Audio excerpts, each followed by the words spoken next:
my pleasure today to introduce Professor Victor Borden, who is from Indiana University Bloomington.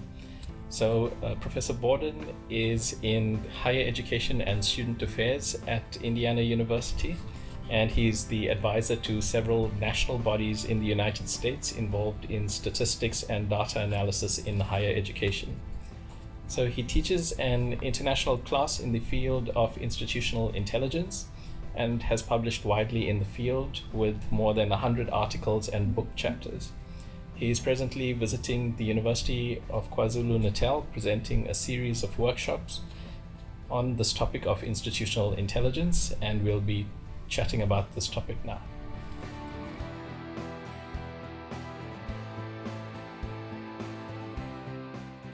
The fields that are associated with these terms are in fact not necessarily just all related, but they're actually overlapping, and in fact there's not really a common terminology yet as to what distinguishes one from the other. What they all have in common is use of often what is called big data, data that comes out of the transactional systems of companies, of universities, of any kind of collections of social networking systems and so on, and mining those applications for intelligence related to operations of business, programs, effectiveness of programs, and so on, all depending on the context in which they're used. And so a term like business intelligence comes more out of the business industry context. It has been applied and used in higher education. Sometimes there's a little pushback when you use business terms in higher education. So terms like data analytics, and especially terms like learning analytics or learner analytics, student analytics, academic analytics, are all terms that have tended to be used more so within the academic context, partly because it speaks better, it's more comfortable for people working in those contexts.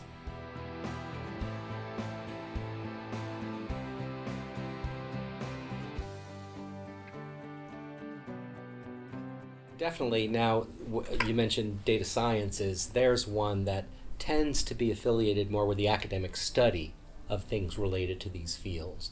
So we're seeing the emergence of academic programs in the data sciences, or even more specifically in the education data sciences, for example. So even at my own institution, we have a general data sciences program that's interdisciplinary between informatics and business and operations research types of disciplines. But within School of Education, we have an education data sciences program that's sort of a specialty within that focuses more of the use of data and analysis within educational contexts, but at all levels.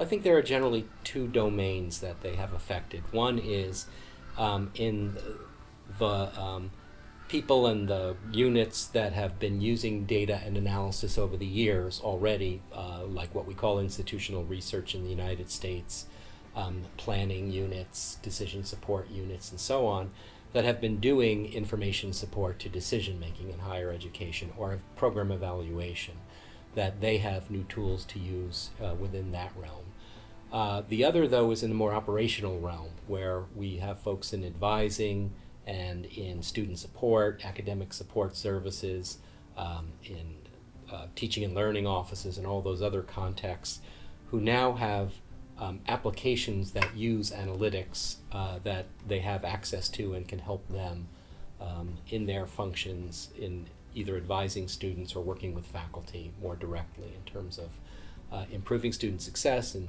improving faculty productivity and so on.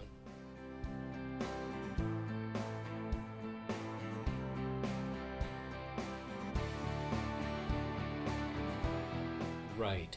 In fact, I don't know that there have been, in particular, tools for senior executives. What it has done is provided tools to the people who support senior executives. Now, of course, senior executives are particularly interested in the kind of dashboards and performance indicator type of information that can be gleaned out of analytics.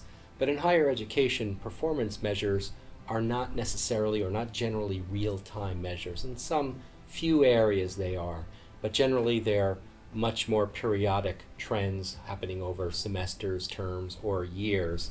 And so they don't really require that sort of real-time updating that we find in big data systems and analytic systems. Those are more geared towards operational aspects. So when in Amazon or some of these online shopping applications, you have the ability to deliver right to the customer recommendations for other products or to gear them towards certain kind of products based on their behavior. Executives don't work in that realm, that they need that kind of real-time information, generally speaking. So it really is much more geared towards the operational and tactical realm than it is towards the strategic realm.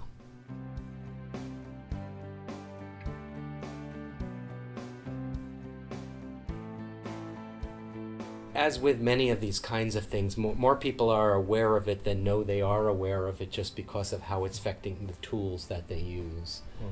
More and more we're getting in our operational information systems things that are analytically related. So when a faculty member uses a courseware management system, when an advisor uses a student information system, the vendors are building into these products some of these analytic capabilities, statistics on student use of the courseware system. Now, whether faculty are making use of them or good use of them is an institutional development and capacity issue, but the fact is these tools are there and some people are already making quite good use of them.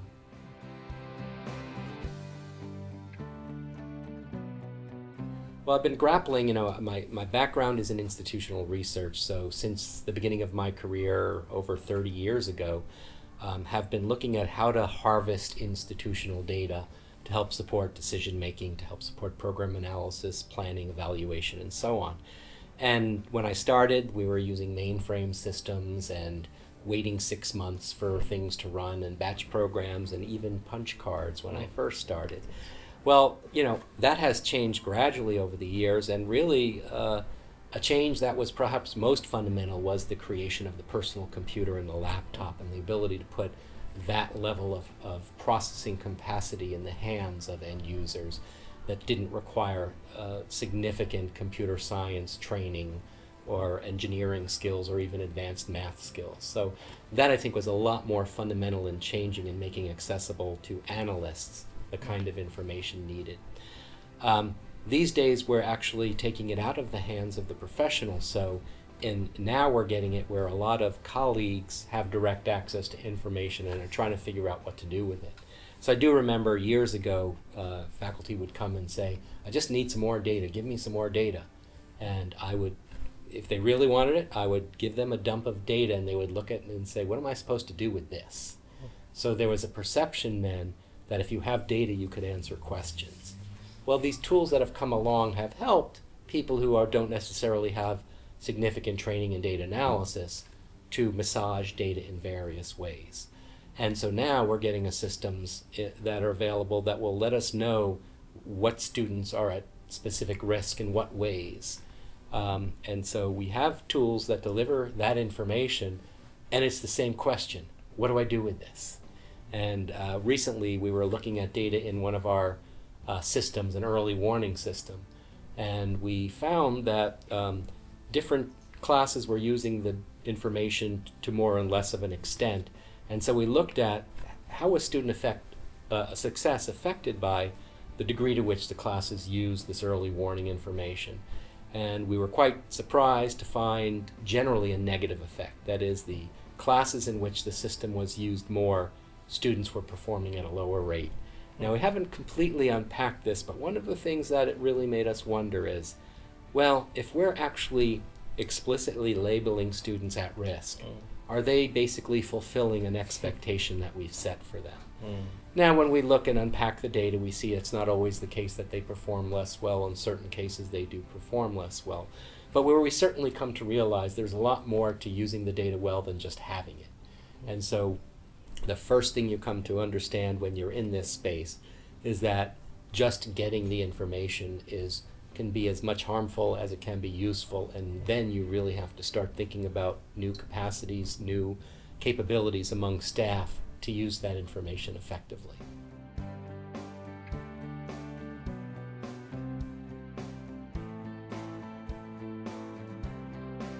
Well, yeah, and not only is there the fact that we have the devices to do it, but there's an expectation that you can get information for just about anything at any time. There's an app for that. Students are used to using these devices in their lives. We are all used to using them in these lives to decide what route to take to get to work, what clothes to wear in the morning, what to expect we'll find when we get to work. So it's so embedded in our lives that it's created a set of expectations. Now we're just starting to begin to think about how we can use these, and you do have phone-based apps for providing information to students as feedback for how they're progressing on their classes. A lot of these new course advising or course evaluation systems provide that. And the question then is, what's the best way to present it? What happens when a student receives it? If they are not doing too well in a class and they're being told that on their phone, does that mean automatically that they'll try to do better? Does it tell them how they can do better? Does it discourage them and make them think, well, if I'm not doing this well, I might as well give this up and go back to work? You know, there's a different way that different students will react to it, but at the same time they do expect to have it. So we're going to need a lot of years of playing with this to understand how best to use this. The one thing we are learning, and the one thing that this technology avails, is we're no longer thinking of students as belonging to this, that, or the other group, but we're rather realizing that each person is a unique combination of all that they've been and all the context that they are in. And we have to be a lot more conditional in our thinking about how various types of strategies affect various types of students. So it's raising our confusion to a much higher level about much more important things.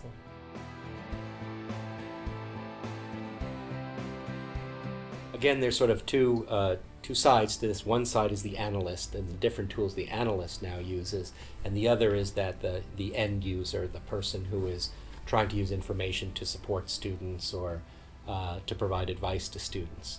For the analyst, we have a lot more types of data mining tools that we can use, and there's both a lot of different types of software, and now there's a lot of these emerging visualization methodologies, ways to recognize patterns in data. One that I've always used a lot is this one called, well, the decision trees are one of the general classes of tools, and I use this one called CHAID, or chi-square automatic interaction detection. And so, for example, I could sit down with a colleague and say, what are we trying to impact here? Let's say we're trying to improve student persistence, and we have a lot of data about students. Well, what seems to make a difference in whether students stay or leave? You know, what is it about their performance? What is it about other characteristics, their behaviors, their engagement with university activities? And the software will show us what's the most predictive factor. And we might think, you know, just seeing what it is may not tell us much, so a student's grades best predict whether they'll come back.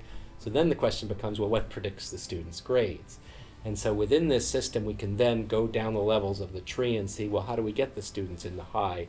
Well, what puts the students in the high grade performance category or in the low? And some of it is quite obvious, their academic background. If it's good, they get better grades. If it's poor, they don't. But some of it is less obvious, like pockets where we're losing very high ability students who are not challenged enough or having some experiences where their grades slip. But this whole thinking process, it's the key, because the data start to tell us a story, and then we have to start unpacking and thinking and inquiring into what really is going on, because we probably don't have the right data to begin with, and we could be seeing an effect of some factor on persistence, and it might actually be spurious. It might be something that's affecting that factor. So we might see that gender is related to performance, and not that we can do anything to change a person's gender, although actually things can be done there, but that's another topic. But we see that there's a gender, but then we might see, well, what is it either about the background experience, or in what programs do we find that there seems to be a performance advantage for men? If that's the general prediction that women get better grades than men do, where is it different? Why is it that in certain programs they do, in certain programs they don't? It's that process of actually trying to think about what's going on and posit mechanisms, posit ideas for what's happening, and then testing those ideas with the data that actually results in more profound knowledge, more nuances. And just when we think we have a handle on it, everything changes, because it's constantly moving.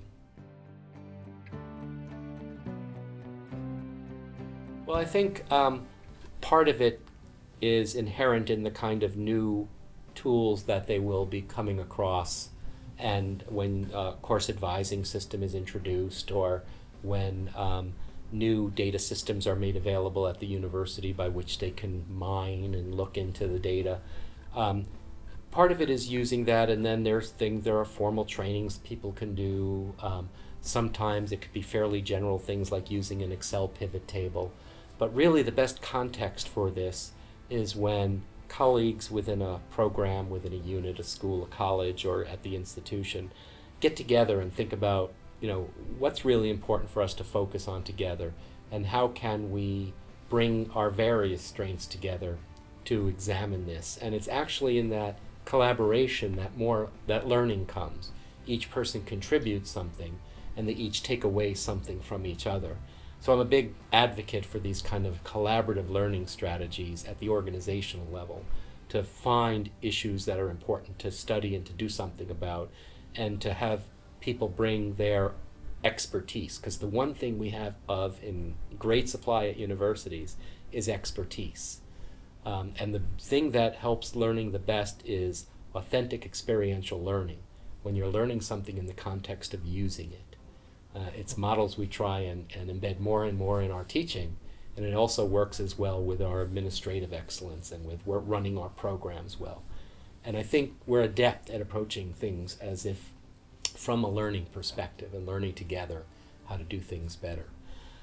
There are plenty of online training, one of the other big changes in technology. In fact, this is more of a style thing. Some people need to read the manual. Men usually don't. Overgeneralizing there. But when I need to figure out how to do something, I Google it. I look for a YouTube video. And I think when I talk to my kids, when I talk to other people, they generally do that no matter what realm they're in. And the same thing is true here. It's, figuring out the right question is always the key. But once you have the right question, you can usually find a good answer for it out there somewhere. It's usually most efficient among people who are working together in the same context, looking at the same thing.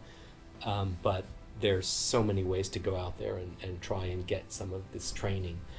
Networking, of course, is always good. Going to conferences is which other people are looking at this. There's a learning analytics and knowledge network, and there's an associated one which is a little more associated on the management administrative side, but it does have a lot of learning-related focus to it. But there's also another one, which name I can't think of right now, which comes at it a little more directly from the learning development side. And these are international in scope, so they're held in various locales. I think the next Learning Analytics and Knowledge Conference is in Scotland in April sometime. And so to start to see what people are doing, because you have to be able to imagine what you can do first, and seeing where this is going and what other people are doing is both an effective way to imagine better and also an effective way to engage with these ideas intellectually and emotionally as well. Great. Thanks very much for spending time with us, Professor Borden. Sure, pleasure. Thank you.